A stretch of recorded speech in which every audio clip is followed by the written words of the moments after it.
कौन है आप? नमस्ते शास्त्री जी, मेरा नाम नीलकंठ है।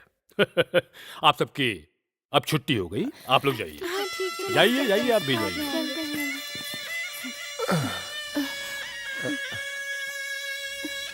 आप लोग यहाँ क्यों आए हैं?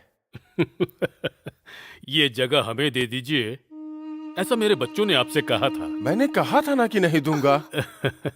इसीलिए तो मुझे यहाँ आना पड़ा शास्त्री जी। श्रीमान, ये घर हमें पूर्वजों से मिला है। यहाँ पर हमने अपने परिवार के साथ पूरा जीवन बिताया है।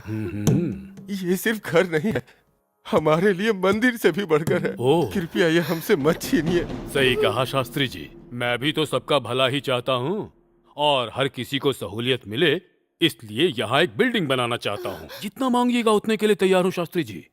बेचारी बेटी ब्याह के लायक हो गई है। देखिए भगवान, कितनी सुंदर दिखती है। इसे भरतनाट्यम सिखाकर इसके जीवन की सुख शांति क्यों भंग कर रहे हैं शास्त्री जी? अरे देखिए ना, काव्या, ये सब क्या हो रहा है? बेटी, बेटी काव्या, देखिए ना, दरवाजा नहीं खोल रही है। श्रीमान, ये हाथ भगवान के अलावा और किसी के सामने नहीं जोड़ा। आज आपसे विनती करता हूँ, आपके पैर पड़ता हूँ। शास्त्री जी, मेरी बेटी को छोड़ दो, मेरी बेटी को छोड़ दो। आपका ये हाथ जोड़ना हमें बिल्कुल अच्छा नहीं लग रहा शास्त्री जी। इन हाथों से बस एक साइन कर दीजिए आप। सुनिए, हमारी बच्ची से बढ़कर कुछ नहीं है, आप साइन कर दीजिए। समझ गए ना? लाओ भाई। मेरी बच्ची काव्या। धन्यवाद शास्त्री जी। बेटी काव्या, क्या हुआ मेरी माँ? देखिए ना। हो गया। देखिए शास्त्री जी, मेरे बेटे ने आपकी बेटी पर होने वाला सारा खर्चा बचा दिया। जिंदगी भर उसे मेंटेन करेगा। खुश रहिए। काव्या बेटी, काव्या बेटी, दरवाजा खोलो। हे भगवान, काव्या बेटी, दरवाजा खोलो। क्यों नहीं खोलती? अरे ओ चंडाल, दुनिया के सारे सुखों को छोड़कर सन्यासी दीक्षा लेकर अपने जीवन को दुर्गा देवी की तपस्या में लगा दिया मेरी बेटी ने, और आज तुमने उसका जीवन बर्बाद कर दिया। मैं अपनी बेटी की तरफ से तुम्हें श्राप देता हूँ। वो माँ दुर्गा के रूप में आके तुम्हारा और तुम्हारे साम्राज्य का सर्वनाश जरूर करेगी। ये धन दौलत, तुम्हारा गुरूर, तुम्हारा अहंकार, सब कुछ बर्बाद हो जाएगा।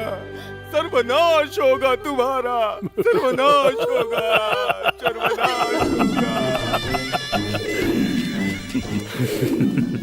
राख कर दूंगा।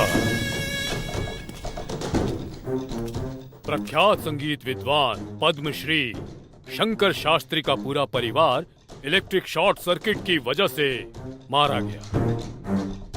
बैड न्यूज, चैनल पे चलवा दो। उसने ऐसे कितने केसेस को सबूत न होने की वजह से खत्म किया है सर। उसने अपने पॉलिटिकल पावर और क्रिमिनल दिमाग का यूज करके हमेशा इस तरह का खेल खेला है सर। लेकिन जब ईमानदार पुलिस ऑफिसर शंकर ने इस केस को हैंडल करने के लिए सारे सबूतों के साथ मुझसे परमिशन मांगी थी, तब मैंने प्रेशर में आकर परमिशन दे दी थी। बट अगले ही दिन वो एक्सीडेंट में मारा गया सर। वो एक्सीडेंट था या मर्डर, ये बात किसी को पता नहीं चली सर। एक क्रिमिनल को देखकर हमारे ऑफिसर्स की हालत खराब हो जाती है। क्या हमारे डिपार्टमेंट में एक भी ऐसा शेर नहीं है जो क्रिमिनल की हालत खराब कर सके? कोई है ऐसा? बताओ। शेर का तो पता नहीं सर, बट एक शेरनी ऑफिसर जरूर है। वो 2015 के आईपीएस एग्जाम की टॉपर, यंग, डायनामिक और डैशिंग ऑफिसर।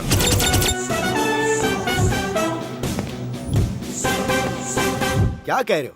आप जैसा सीनियर ऑफिसर इस केस से पीछे हट रहा है, तो एक लेडी ऑफिसर आखिर क्या कर पाएगी? सर, इस हिंदुस्तान की धरती पर कित्तूर की रानी चेन्नम्मा, रानी जोधाबाई, झांसी की रानी लक्ष्मीबाई, ये रानी अहिल्याबाई जैसी औरतों की वीर भूमि है सर। और इतना ही नहीं, वो मेजर सुरेंद्र नाथ जी की बेटी है सर। क्या कहा? लाइन ऑफ कंट्रोल पर 7 आतंकवादियों को मारकर जो खुद शहीद हो गए और देश की शान बढ़ाई, उन महान सुरेंद्र नाथ जी की बेटी है वो? जी हाँ सर, झांसी आईपीएस। चाहे व्हाइट कॉलर क्रिमिनल हो, चाहे खादी वाला क्रिमिनल हो, चाहे अंडरवर्ल्ड क्रिमिनल क्यों ना हो, पीछा करके शिकार करती है उसका।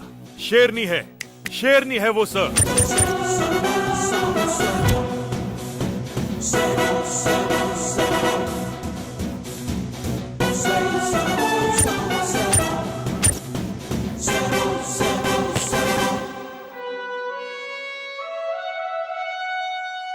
Very well, call her.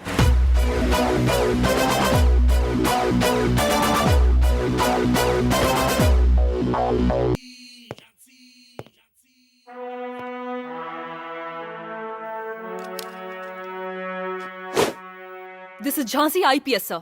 एक मेजर की बेटी को जैसा होना चाहिए बिल्कुल वैसी ही हो तुम। Thank you sir. Please take your seat. ये बहुत ही क्रिटिकल केस है। देखो तुम इसे हैंडल कर सकती हो या नहीं। Okay.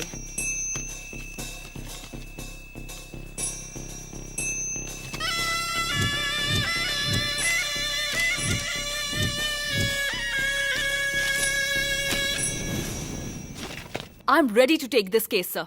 Do you know he is very dangerous and very powerful. Police की पावर कम है क्या सर? पूरे देश में कर्नाटक पुलिस सिर्फ पावर के लिए ही नहीं जानी जाती। हम किसी से डरते नहीं हैं। जबरदस्त हिम्मत रखते हैं हम। अपराधियों को सुधारने के लिए हाथ में गन और उंगली में ट्रिगर और सीने में उन्हें खत्म करने का जज्बा लेकर क्रिमिनल्स के पूरे साम्राज्य को जड़ से खत्म कर दूंगी सर। पुलिस के नाम से ही अपराधी थर थर कांपेंगे। लेकिन एक शर्त है सर। कैसी शर्त? मेरे ये केस लेने के बाद किसी का transfer, political pressure, departmental influence कुछ भी ना रहे, इंक्लूडिंग यू ऑल्सो सर। इस केस को सॉल्व करने के लिए चाहे मैं जिस किसी को भी इंटेरोगेट करूं, क्यों, कहां, कैसे, कोई सवाल नहीं पूछेगा। हमारी तरफ से तुम पर कोई प्रेशर नहीं रहेगा। हमारे डिपार्टमेंट की तरफ से मैं तुम्हें हर तरह की आजादी दे रहा हूं। All the best. Thank you sir.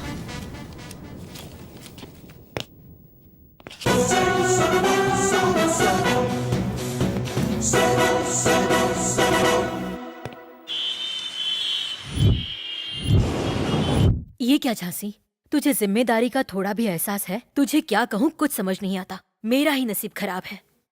क्यों मम्मी, क्या हो गया आपको?